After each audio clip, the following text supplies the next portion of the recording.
Le navire de guerre canadien moderne comprend une gamme impressionnante de caractéristiques techniques. Toutefois, beaucoup de fonctions maritimes traditionnelles restent essentielles pour sa capacité opérationnelle. Des accidents peuvent se produire et ils se produisent.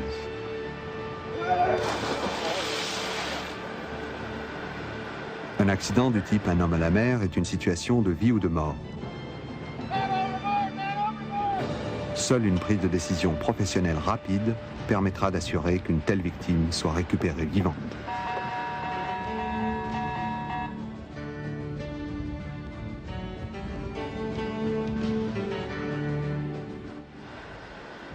Les exercices Un homme à la mer sont essentiels pour la disponibilité opérationnelle de l'équipe, en préparation pour le jour où elle devra faire face à un véritable accident de ce type.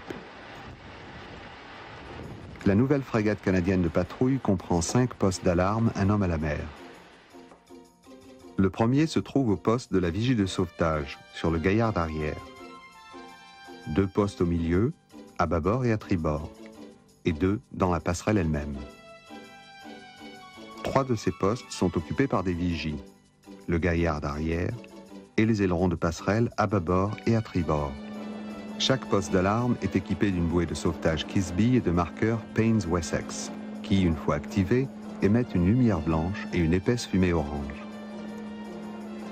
En outre, dans chaque poste de vigie, un marqueur fumigène blanc remplacera le Paynes-Wessex si celui-ci ne s'allume pas. Le poste de la vigie de sauvetage contient un gilet de sauvetage à flottabilité positive, des jumelles, un artifice éclairant à main, une torche électrique et le Shincom. 3 embarcations sont transportées à bord de la frégate canadienne de patrouille. Un canot pneumatique à coque rigide, situé à tribord au milieu du navire. Juste à l'avant de celui-ci, un Zodiac pneumatique à 6 places, et aussi à mi-longueur, mais à bâbord, un Zodiac à 10 places. Les 2 embarcations situées à tribord sont destinées au poste de sauvetage. L'état de la mer déterminera celle que le commandant choisira pour le sauvetage. Bosun's mate, bring starboard watch to rescue stations. Recovery by rib. Set speed, 30. Port 30. Starboard watch to rescue stations. Starboard watch to rescue stations. Man overboard. Recovery by rib. Dès que la vigie a sonné l'alarme, 4 marqueurs Paynes-Wessex sont envoyés par-dessus bord.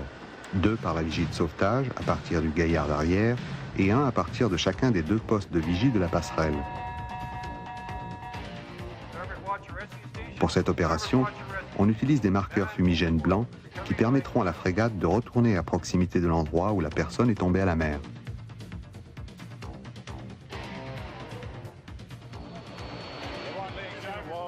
Répondant au sifflet de sauvetage, les membres de l'équipe de sauvetage prennent place à leur poste respectif et se préparent rapidement à mettre à l'eau l'embarcation choisie, soit dans le cas présent le canot pneumatique à coque rigide.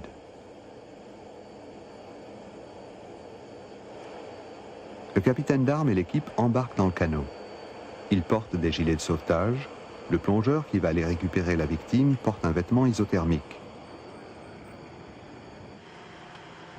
L'opérateur du bossoir prépare son matériel et attend l'ordre de hisser.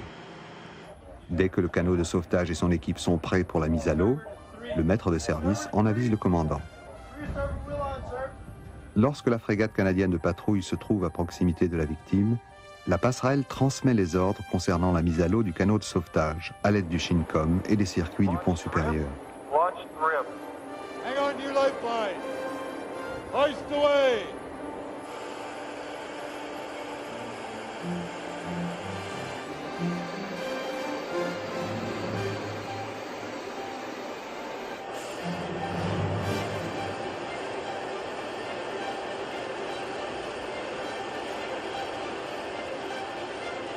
Dès que le canot de sauvetage touche l'eau, le capitaine d'armes relâche les cordes du bossoir, démarre le moteur et ordonne de lâcher la marre d'arrière et le faux bras.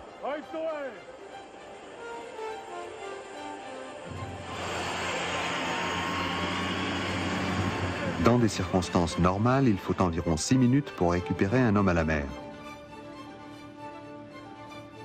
L'eau de mer étant généralement très froide, la survie de la victime dépendra de la rapidité du sauvetage. Des exercices réguliers et une compréhension approfondie des procédures permettent de garantir que le sauvetage d'un homme à la mer se fasse avec diligence, en minimisant les blessures et les pertes humaines éventuelles.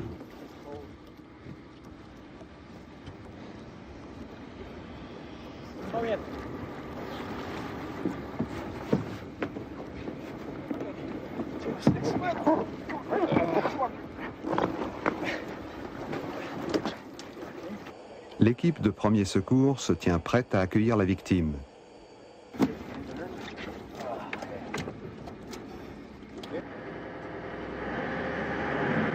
Recover the rib. Recover the rib. De retour à la frégate, le canot de sauvetage est rapidement attaché et hissé sur le pont.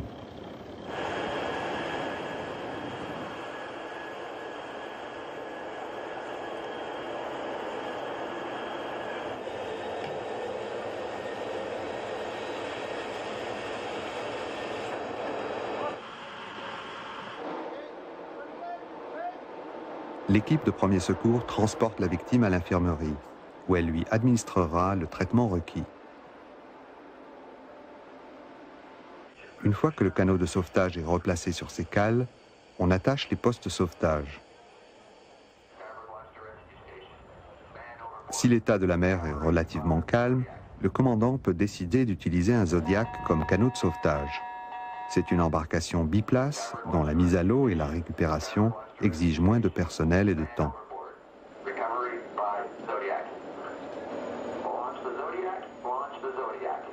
Une fois le capitaine d'armes et le plongeur installés à bord du Zodiac, l'opérateur de la grue IAB exécute l'ordre de mise à l'eau.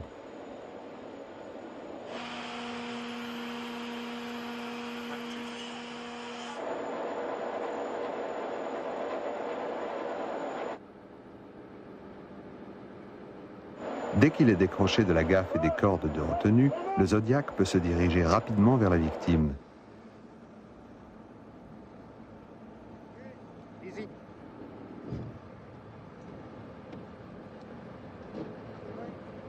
Comme c'est une embarcation assez basse, 2 personnes pourront y hisser directement la victime.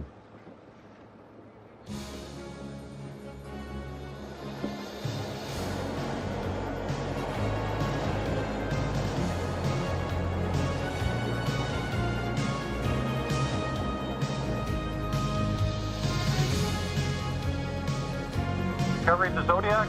Recover the Zodiac. Lorsqu'un Zodiac revient avec une victime, on hisse le Zodiac et on l'abaisse sur le pont. Puis l'équipe de premiers secours évalue l'état de la victime et la transporte à l'infirmerie.